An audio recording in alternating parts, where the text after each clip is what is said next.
We were still texting a lot every day, sharing everything that happened that day. I wrote a lot about training, he wrote about work, eating burgers to lunch, or that he was decorating for Christmas with his children. And there was a lot of sexting too. He would send the wondering smiley when he was in the mood. One of his favorite thoughts was still me in the shower. My favorite fantasy was the weekend together at the handball cup. But one time he was watching a Star Wars movie, and I wrote that I would love to watch a movie with him sometime. And I actually meant just watching a movie and snuggling on the sofa. And he replied, we would never get to the end of the movie, because I would get distracted for sure. We would have to watch the movie again and again and again. And from there it took off. It seemed like because we didn't actually do it, our fantasies would get even more graphic. At daytime, we would write text messages on the phone, because he didn't have Messenger on his work phone, and the messages were mostly innocent. But on Messenger, in the evenings, we would get dirty. And each time we got really close, he would pull away the next day. It was the strangest thing. Each time I felt very connected with him, he would pull away. I didn't understand it. But then I would just do other stuff. I was not going to sit and wait for him to text me. He had to come back on his own, and he always did. One time I came to the office and saw my boss going through phone bills, and I saw that each conversation and text message was listed. My heart dropped. I knew we had been sending many hundreds of messages. And I sent him a text. If you want to text me, then only over Messenger. I can't continue writing messages over the work phone. And it was okay. He took both phones with him to work. My boss never mentioned anything regarding the bills. We also wrote about dreams. I had the strangest dreams about him. Mostly that things went wrong, and there were only a few nice ones. And I would tell him about the dreams, and he told me he never dreamed, or he can't remember his dreams. He can't even remember ever having a dream. Once he mentioned that there's not much to life. It is getting up, going to work, taking care of the children, go to bed, and then the same all over again.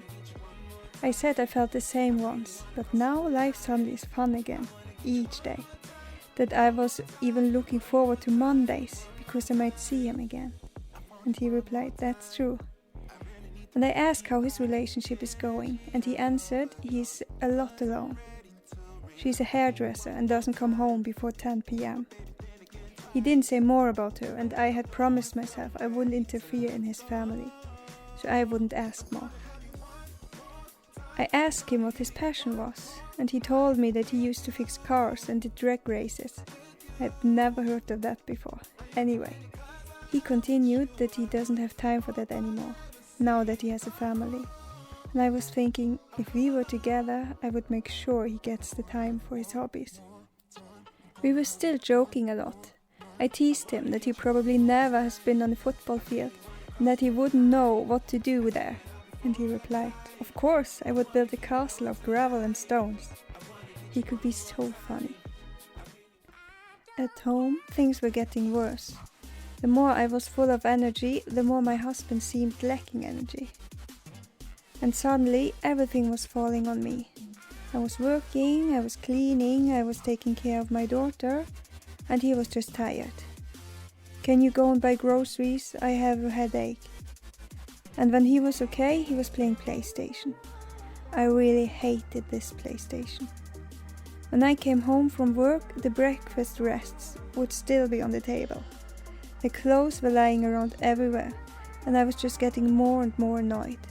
And I remember standing in a grocery store with 5 bags, and the handle of one bag just teared off, and everything fell out. And I was thinking, why do I have to do all alone? I'm working too. At the same time, business from my husband was starting to take off. And I remember thinking, that's good. Now I can leave. Now he's not depending on my income anymore. I didn't want this life. In my head, I was preparing to leave, with or without Andy. I would rather go and find new love than being stuck in this life that got me to break down in the first place. I wanted to be happy. I loved my husband, he's a great guy. But I wasn't in love anymore, and I wasn't happy in our relationship. And it was first when I connected with Andy that I realized how lonely I had been. I wasn't aware of that before, and I knew that it was mostly my fault. I pulled away when I started struggling with the pregnancy. I just never found the way back, not to him, not to me. I was lost, and the worst thought for me was that I would end up being stuck in an unhappy life again. I knew I had to make a decision soon, because I didn't want to cross the line. I didn't want to cheat on my husband. He didn't deserve that. I had to leave before things went too far, or I had to make the decision to make it work again with my husband. After I fell in love with Andy, I haven't touched my husband. I was busy all the time and not in the mood. My heart was with Andy, and I couldn't do anything if my heart wasn't in it. I started struggling.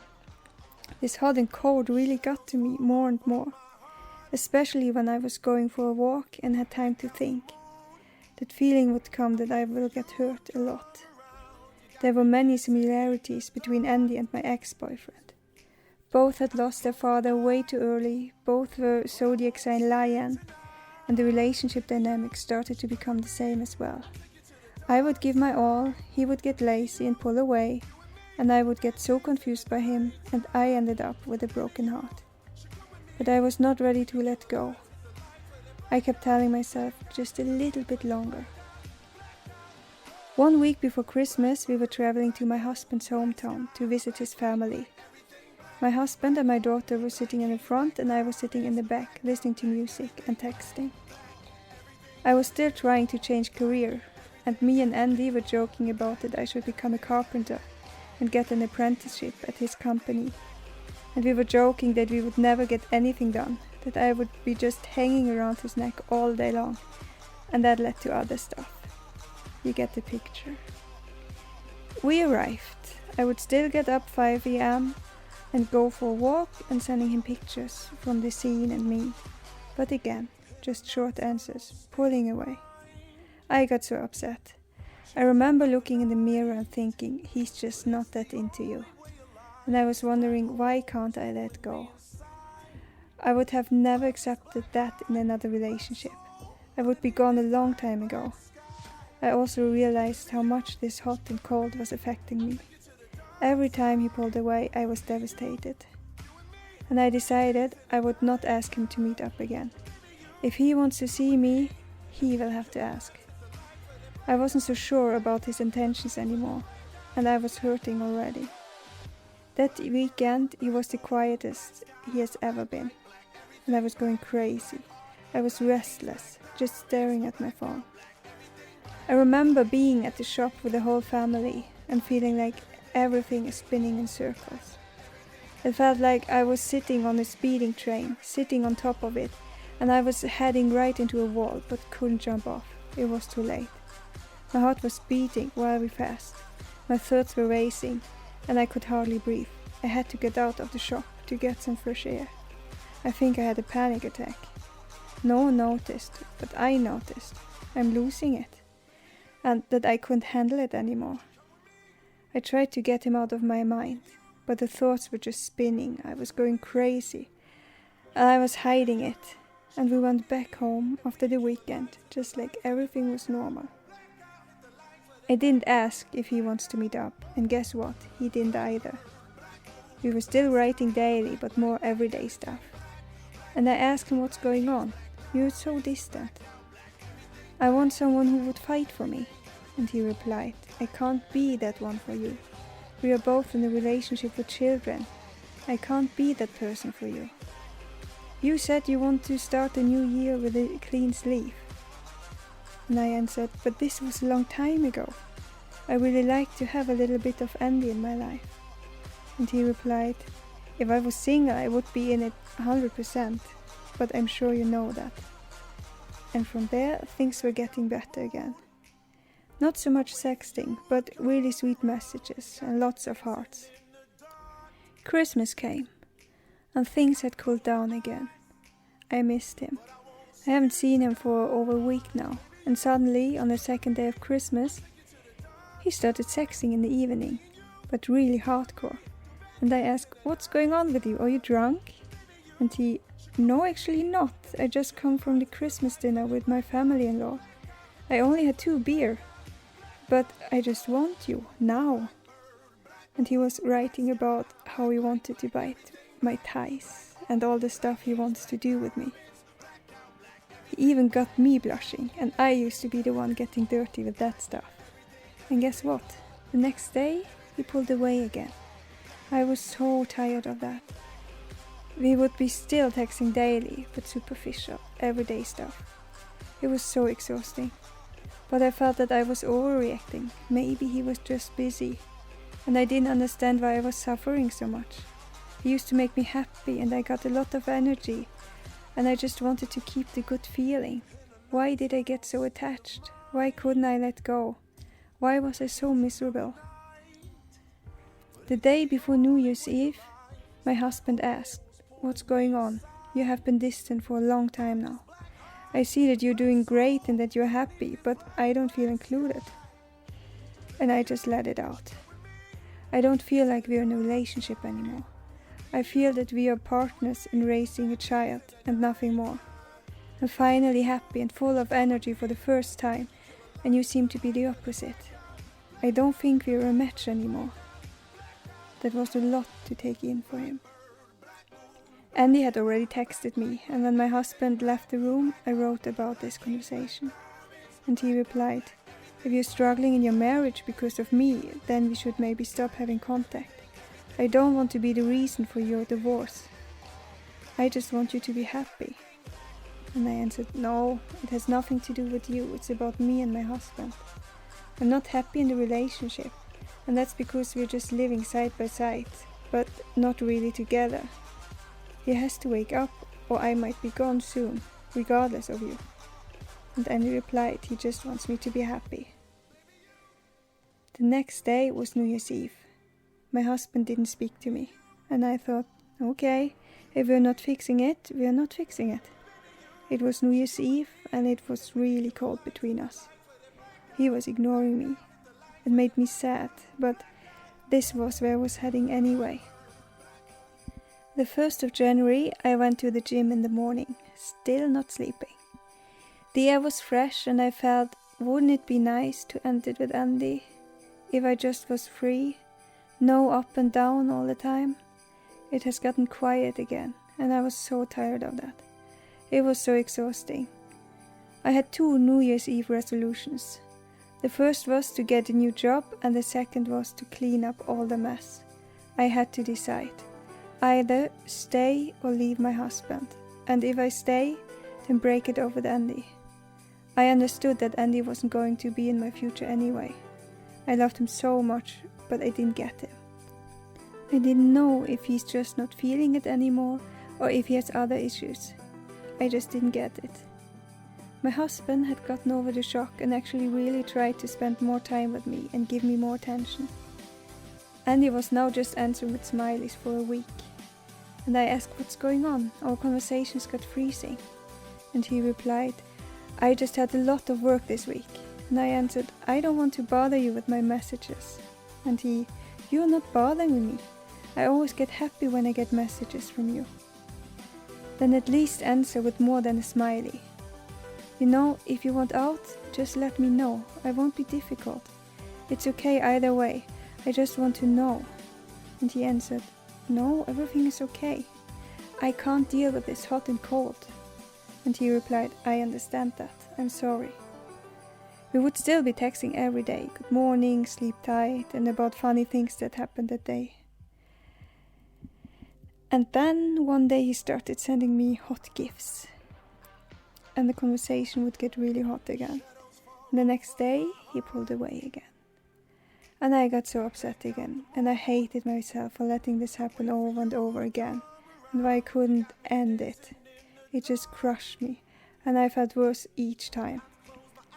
One evening he tried to start sexting again, and I wouldn't have it. Every time our conversations would get either deep or dirty, he would disappear the next day. I just answered, "No, I will behave from now on.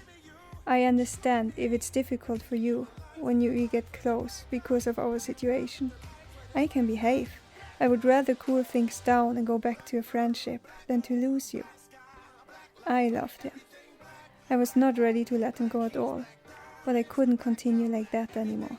I was hurting really bad already. He was trying to get me sexting again, but I would just send angel smileys and my zodiac sign the Cancer, meaning I'm pulling away. And then he asked, "Maybe you want to meet me again?" And I was thinking, no, things with my husband start to get better. I should meet up. And I wrote, "I would like that." Oh, and I wrote that. And I was thinking, why? My head was already seeing the signs, the red flags, but my heart was still hooked and obviously still in control. So we agreed to meet Thursday the next week. And a few days before we met, I had a vision where I saw his wife on the parking lot in front of my office, and she was yelling at me. And I remember thinking, we have to discuss what we do if someone finds out. The night before we met, I couldn't sleep at all. I was so nervous. We haven't met for 4 weeks now. I didn't know if we would just shake hands, if that time had come where we would break up. I arrived first, and then his car came. We got both out of the car and he said, "I missed you so much. I missed you like crazy, you have no idea." And we hugged and kissed. "Now you got your New Year's kiss." I hit him on the arm. "I'm mad at you." "Why? If you miss me, why are you pulling away all the time?" "Because I tried to make it work at home too." "I was thinking you were done with me." "No, why? Of course not." We got in my car and were sitting next to each other and talked, and I said, "Maybe there's something really wrong in your head." We talked for maybe 5 minutes, and then he pulled on my jacket and said, "Come closer." And he pulled me on his lap. "I can't just have you sitting next to me." I wanted actually to behave and not to pull you over again, but I can't resist you. And it was just as exciting and loving like the first time we kissed. I would play in his beard and tell him, "The best thing I know is to see you smile." And he smiled. There was just so much love. I saw the love in his eyes again, and I was so happy. And I totally forgot to have the talk about what if we get caught. I looked him in the eyes and told him, "And that's why I can't sleep with you. When the day comes when we have to break up, and if we then had gone all the way, I would never get over you." And he replied, "I will never get over you just the way it is now." When we left to get to work, I had the impression that he was struggling with his feelings even more than I was, as if he needed to get some space between us when we got too close, so it wouldn't drive him crazy, just like I was getting crazy. I was so happy that we were okay, and that the love was just as strong as it used to be. And I thought that all my doubts are just in my head. I have to trust him a little bit, and not drive myself crazy. One of these days I wrote something like, "I just realized we could never be friends. There will always be feelings involved. You are no friend material." And he agreed. "Yes, just when I see you I go crazy." And I continued, "But no matter how it will end between us, I will always be there for you, and I will always have your back." And he replied, "The same counts for me. I just want you to be happy." Then he went a weekend on a business trip. It was that weekend where my company had invited clients to a handball weekend abroad. And since no one of my clients could join, I wasn't going either. Anyway, Andy was in a different city, so companies could present new products. He would tell me how boring it was there, and I asked, "Would it have been more fun at the handball weekend with me, right?" And he replied, "Oh yes." I went to sleep, and when I woke up, he had sent me a picture of him shirtless, lying in bed, and he wrote, "I wish you were here now." This was a Saturday, and in the evening I went to have a night out with my girls. and when I returned home, a bit drunk, I sent him a picture of me and my bra. He replied with a lot of hearts. He returned home on Sunday and said he was very tired, but probably he was just pulling away again. I chose to believe that he was tired. We didn't write much, just sent some gifts that day. But I was hooked again. I had no doubts about us. I did not see what was going on.